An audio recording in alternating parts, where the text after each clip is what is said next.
Good morning friends. તો December મહિનો ચાલે છે તે ભગવદ્ ગીતા એટલે કે મા ગીતાનો જન્મદિવસ આ જ મહિનામાં હોય છે. તો એટલે આપણે મા ગીતા ઉપર થોડી વાત કરીશું. શરૂઆત કરીએ છીએ. ભગવદ્ ગીતાનો પહેલા અધ્યાયનો પહેલો શ્લોક. ધર્મક્ષેત્રે કુરુક્ષેત્રે સમવેતાયુયુસ્સવ મામકઃ પાંડવાશ્ચૈવ કિમ કુર્વત સંજય.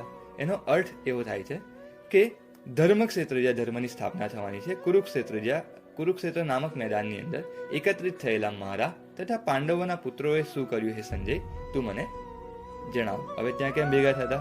યુદ્ધની ઈચ્છાથી. ધ્યાન આપજો મિત્રો, અહીંયા ધૃતરાષ્ટ્ર શું બોલ્યા?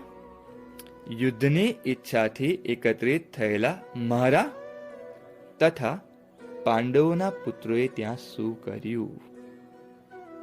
હવે ધ્યાન આપજો.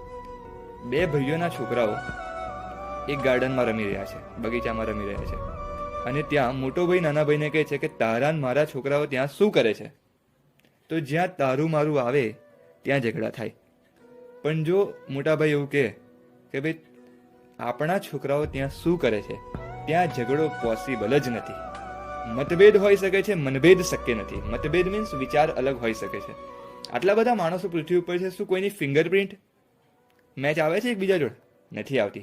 શું આંખોના જો લેન્સ આવે છે, બરાબર, આંખોથી મોબાઈલનું લોક ખુલે છે, ખબર છે ને? તો આંખોનું જે ફિંગરપ્રિન્ટ છે એ 700 કરોડ કે આઈ થિંક 800 કરોડની વસ્તી છે, એ કોઈનું સેમ નથી. ફિંગરપ્રિન્ટ કોઈની સેમ નથી. તો વિચાર ક્યાંથી સેમ હોવાના?